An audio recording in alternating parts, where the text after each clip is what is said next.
कि 5 साल के अंदर हमारे झारखंड में आदिवासी मूलवासियों को जड़ से खत्म कर। पार्लियामेंट में 543 संसद बैठ करके जो कानून को बनाते हैं, आज एक कर्मचारी उसको मानने के लिए तैयार नहीं है। आज एक सीओ उस कानून को मानने के लिए तैयार नहीं है। कोई भी जनता अगर सरकार के साथ मुंह तोड़ जवाब देता है, सरकार के विभाग के लोग के साथ मुंह तोड़ जवाब देता है, तो उसको 17 सीएल लगा करके अंदर कर दिया जाता है। इतना गुस्सा पेट के अंदर होता है।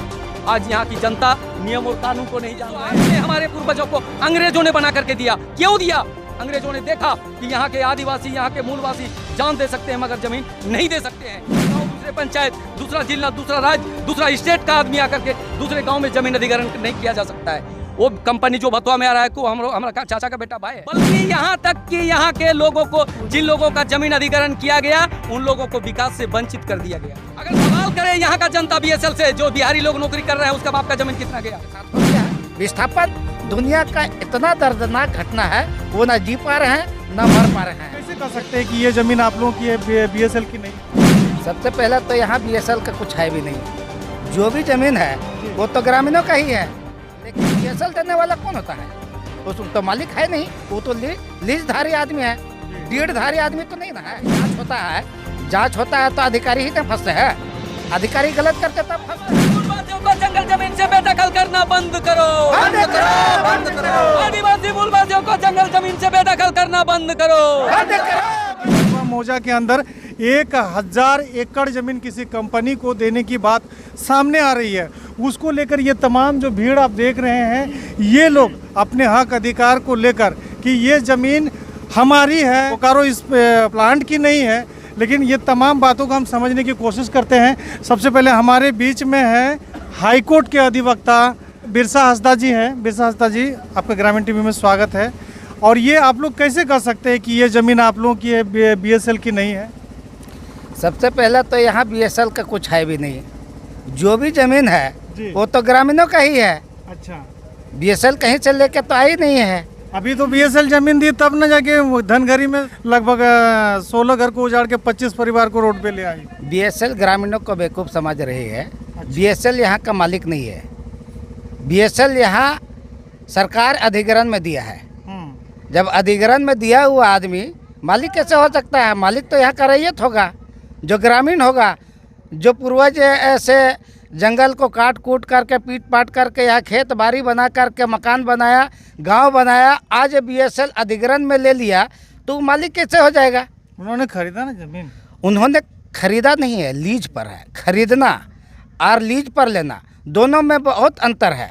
खरीदना मतलब पूरा पूरी उसका स्वामित्व होना, लेकिन लीज पर लेना मतलब आप जब तक आप प्लांट चला रहे हैं तब भर आप मालिक हैं, इसके बाद ग्रामीण स्वतः मालिक हो जाएंगे। तो रेलवे प्रशासन, आप भी जरा सा सुन लीजिए, जो आप लोगों ने 16 घर को उजाड़ के 25 परिवार को सड़क पे लाए ना, तो ये कह रहे हैं हमारे वकील साहब कि बोकारो प्लांट जो है कि कोई भी ज़मीन को ख़रीदा नहीं है, लीज पर लिया है। तो ये उनको हक कहाँ से मिल गया कि किसी को ज़मीन मतलब रेलवे को दे देना या तो किसी कंपनी को दे देना? जैसे कि कल वहाँ हुआ, आज यहाँ पर एक मामला सामने आ रहा है, इसको लेकर क्या बोलिए? ये बिल्कुल ही गलत नियम है जी। अब जब हम मालिक ही नहीं हैं, हम उस पर काम चलाने के लिए लीज पर लिए हैं, मालिकाना तो उसका है नहीं, तो वो दूसरे को कैसे दे सकता है? अगर देना ही है तो वापस पुनः जो है कि रैयत को ही दे सकता है। और रैयत अगर सरकार को ज़रूरत है तो रैयत तो रेलवे को देंगे, वो बीएसएल कैसे उसको दे देंगे? तो ये आप एक्सेप्ट करते हैं आज हमारे कैमरा में कि उन लोगों के साथ में अन्याय हुआ है? उन लोग के साथ अन्याय बहुत ज़्यादा हो गया है। ये कानून को अनदेखा करके ये लोग चल रहे हैं जी। और कानून को अनदेखा करके बहुत ज़्यादा दिन तक चला नहीं जा सकता है, इसलिए कि आप कुछ समय के लिए अंधा बना के रख सकते हैं। जब वो कदम आगे बढ़ाएंगे तो सारा चीज़ साफ होते जाएगा कि इसका मालिक कौन है। वो तो आगे रैयत बताएंगे। आज जैसा वन अधिकार अधिनियम के तहत हम लोग पूरा ग्रामीण हजारों का तादाद में यहाँ पर लोगों बैठ करके निर्णय लिए हैं कि जिसका ज़मीन है उसको वापस पुनः चाहिए, तभी अगर रेलवे को आवश्यकता है तो दिया जाएगा। लेकिन बीएसएल देने वाला कौन होता है? उस तो मालिक है नहीं, वो तो लीजधारी आदमी है, डीडधारी आदमी तो नहीं ना है, तो मालिक कैसे हो सकता है वो? तो वकील साहब, आपकी इस बात पे तो बहुत सारे अधिकारी फंस रहे हैं। अधिकारी तो हमेशा गलत ही करते हैं ना। कोई भी अधिकारी देखिए, जितना भी जांच होता है तो अधिकारी ही तो फंसते हैं। अधिकारी गलत करते तब फंसते हैं। आज भी मनमाना कर रहे हैं, ग्रामीणों को बेवकूफ़ समझ रहे हैं। अगर ग्रामीण अगर कानून नहीं जानते हैं, इसका मतलब ये नहीं कानून को अनदेखा करके वो ग्रामीणों को ठगने का काम करे। वो कम से कम जो है कि अगर बीएसएल को ज़रूरत नहीं था तो ग्रामीणों को वापस करने के अधिकार है, लेकिन वो तो वापस नहीं किया।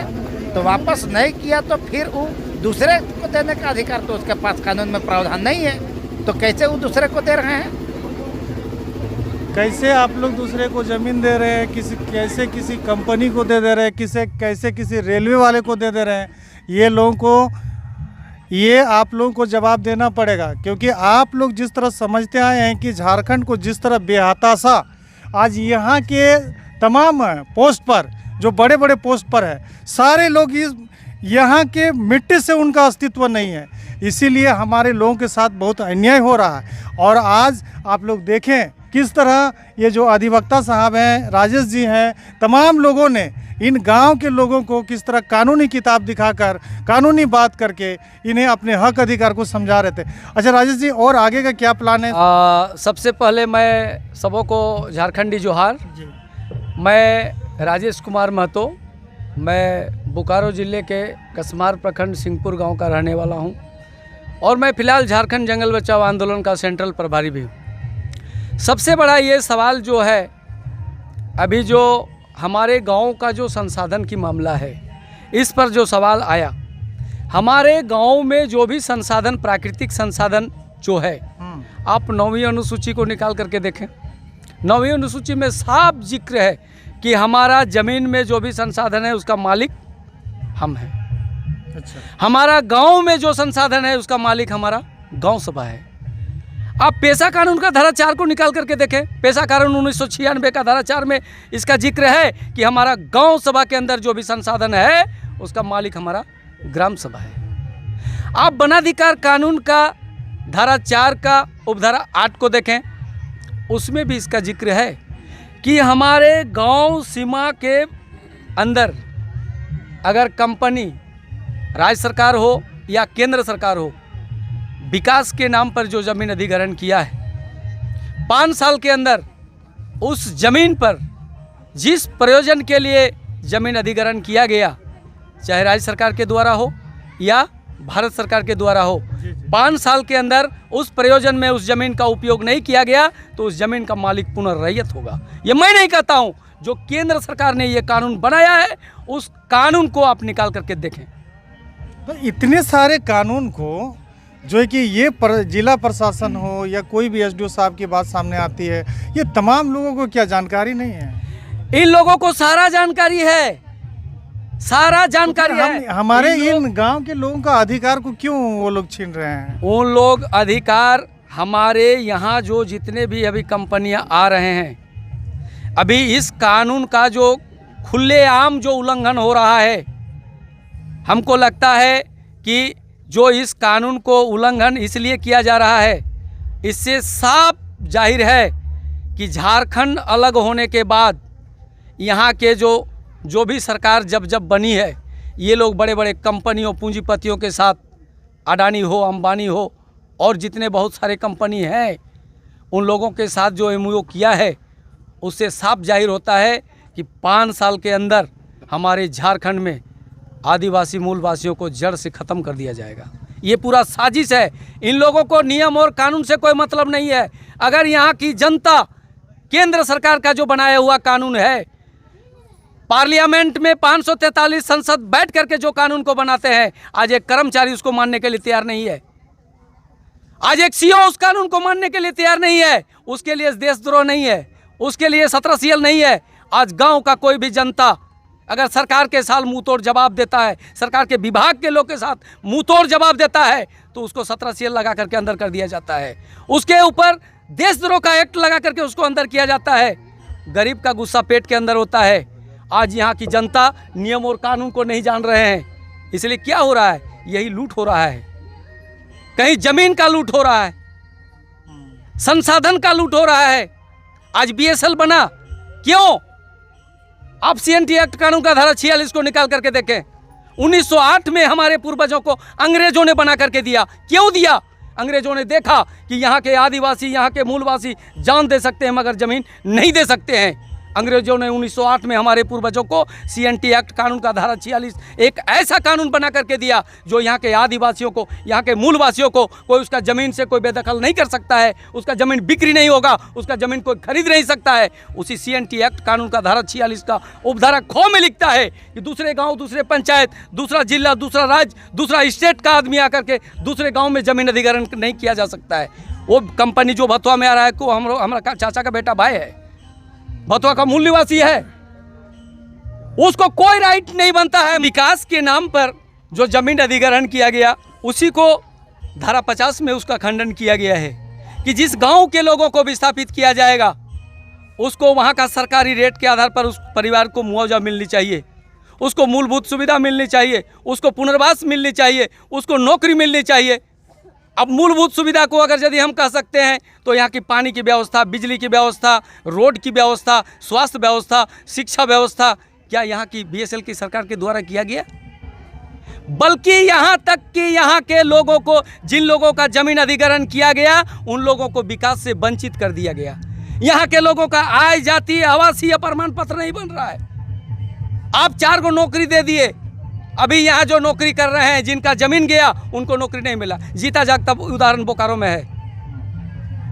अगर सवाल करें यहाँ का जनता BSL से, जो बिहारी लोग नौकरी कर रहे हैं उसका बाप का जमीन कितना गया, सवाल करें। ये हक की लड़ाई है और हक की लड़ाई यहाँ का जनता लड़ेगा, चाहे इसके लिए फांसी हो। हमारा पूर्वज लाठी और गोली से लड़ाई लड़ा है। वकील साहब, आज हम कानून की लड़ाई लड़ रहे हैं, लेकिन कानून जो केंद्र सरकार ने बनाया आज सरकार के लोग ही उसका कानून को मानने के लिए तैयार नहीं है। ये साफ है, जीता जागता उदाहरण आप देख सकते हैं। वकील साहब, आखिर इसकी जिम्मेवारी आप किसको मानते हैं? सरकार को मानेंगे। सरकार कानून बनाती है तो सारे विधायक तो हमारे ही ना होते हैं, तो बेईमान भी तो हमारे ही ना होते हैं। कोई विदेश से उड़ के थोड़ी आते हैं। जिसको हम लोग अपना रक्षा के लिए हम लोग जिम्मेवारी सौंपते हैं और वही आदमी हम लोग का अगर बेचने का काम करेंगे तो हमको किससे लड़ाई लड़ना चाहिए? उसी से ना लड़ेंगे। आज हमारा अधिकार वही लोग बनाते हैं और यहाँ पर धरातल पर वही लोग नहीं उतरने देते हैं। आज अगर धरातल पर पेशा कानून एक्ट अगर उतर जाए, ST/SC एक्ट उतर जाए और CNT एक्ट उतर जाए तो यहाँ पर किसी के साथ शोषण नहीं होगा। लेकिन आज अगर इतना अधिकारों को मारा जा रहा है तो कोई मतलब कमज़ोर आदमी थोड़ी उसको मार रहा है। वो तो कोई विधायक, MP, चाहे SDO, DC, CO यही सब न कर रहे हैं। जो ताकतवर लोग हैं वही लोग नियम का धज्जियां उड़ा रहे हैं। आज कोई एक सरकार साधारण सा कर्मचारी, आज देखिए यहाँ के लोगों का जाति प्रमाण पत्र नहीं बना रहे हैं। कहे तो जगह जमीन चला गया, आपका तो कोई अधिकार ही नहीं है। आप आज यहाँ के लोग भटक रहे हैं। ऐसा परिस्थिति हर विस्थापित लोगों के साथ हो गया है। विस्थापन दुनिया का इतना दर्दनाक घटना है, वो ना जी पा रहे हैं ना मर पा रहे हैं। जितना ज़मीन था वो तो विस्थापित हो गया, लेकिन क्या सभी को उसका नौकरी दे दिया गया? क्या सभी को मूलभूत समस्याओं का अधिकार दे दिया गया? नहीं। आज वो लोग दर दर के भटक रहे हैं, आज पलायन कर रहे हैं। आज दूसरे स्टेट में, अभी हाल ही में बोकारो में ही ना तमिलनाडु से लाया गया कितना बच्चियों को, आदिवासी बच्चियों को कहाँ से लाया गया? क्या बोकारो में उसको नौकरी नहीं मिलता जो तमिलनाडु जाकर के नौकरी करना पड़ रहा है? आज बुरा स्थिति, विस्थापन का बहुत बुरा स्थिति आदिवासी मूलवासी लोग दंत झेल रहे हैं। यहाँ पर ऐसा स्थिति हो गया है। तो वकील साहब, लगता है कि आप लोगों का इस मुहिम से जिस तरह का षड्यंत्र रचा जा रहा है यहाँ के हक अधिकार के प्रति, उसको आप लोग तोड़ पाएंगे? क्योंकि हम देख रहे हैं जो सिस्टम है झारखंड का, वो काफ़ी जटिल हमको नज़र आ रहा है। एकदम क्यों नहीं तोड़ेंगे? जब हमारा अधिकार कानून में, संविधान में लिखा हुआ है तो हमको मात्र लड़ाई लड़ना है। जब हमारा बाप दादा कुछ नहीं था, उसके पास शिक्षा भी नहीं था, उसके पास कानून भी नहीं था, तो उन्होंने अपना हथियार के बल पर लड़ाई लड़ा, कईयों ने शहीद हो गया, तब हमको अधिकार कानूनी रूप से मिला। आज तो हमको कानूनी रूप से अधिकार ऑलरेडी मिला हुआ है, हमको उसको धरातल पर उतारने की आवश्यकता है। और हम आज शिक्षित भी हैं तो हम क्यों नहीं ले सकते हैं? एकदम पूरा भरोसा के साथ हम लेने का अधिकार है और लेंगे। तो तमाम जो भी अधिकारी हैं, पदाधिकारी हैं, वो सचेत हो जाए कि अब गांव के लोग धीरे धीरे शिक्षित हो रहे हैं, अपने हक अधिकार को समझ रहे हैं। आप उसमें टांग अड़ने से पहले सोच लीजिएगा, नहीं तो देख लीजिए तमाम ये जो है ना, क्या है भैया ये वाला धनुष है ना, और क्या क्या हथियार है ये दिखाओ।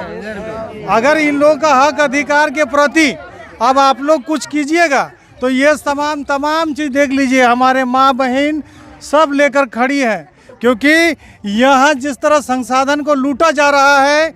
अच्छा आज बताइए आप लोग सब मिलके कि ये बाबू लोग आए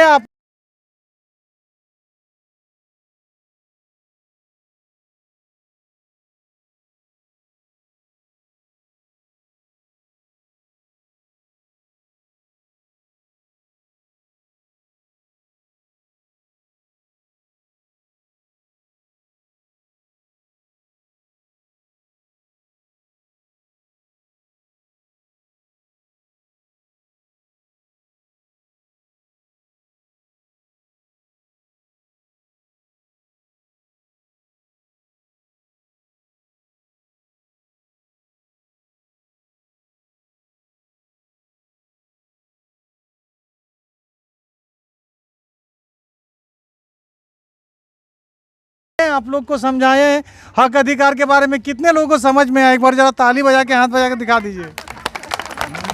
तो ये देखिए लोग जागरूक होते हुए नजर आ रहे हैं। ये टेढ़िया मेढ़िया कोई दे तो करेक्टर। तो ये तमाम जो लोग हैं गांव देहात के हैं, गांव घर के हैं, और कहीं ना कहीं इन लोगों को दादा तेन पेछू कोई के लेना बाप हमें कोया में जुम कोई ले।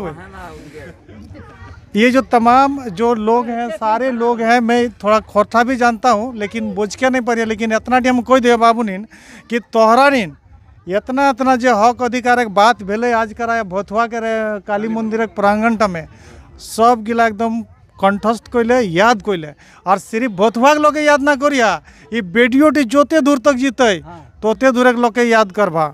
और अपन हक अधिकार के प्रति खाली तोरनी ओढ़ी जाना तोरा मोरे वाले नहीं हो। तो बहुत जहाँ हम जाने झारखंड तक लोड झारखंड अलग करने में वकील साहब बड़ी लोग जान दिले थे, लेकिन सोचो थे कि हक अधिकार खातिरों हम लोग जान दिया थे। लेकिन शिक्षा इतना बढ़ गया है, हमारे पास व्यवस्था है, कानून है, कोर्ट है, अधिवक्ता हमारे समाज का निकल रहा है, पढ़ लिख के लोग जो है कि जागरूक कर रहे हैं। अब हमें जान देने की दरकार नहीं है, हमें जागरूक होने की दरकार है और समझने की दरकार है और एकजुट होने की दरकार है। क्या वकील साहब कुछ गलत बोला? एकदम सही बात है। अब हम लोग को कानून के सहारे जी जो हम लोग का अधिकार मिला हुआ है उसके तहत हम लोग सारा अधिकार लेंगे। हम लोग को जान देने का नहीं और लेने का जरूरत नहीं, हमको अधिकार लेना है।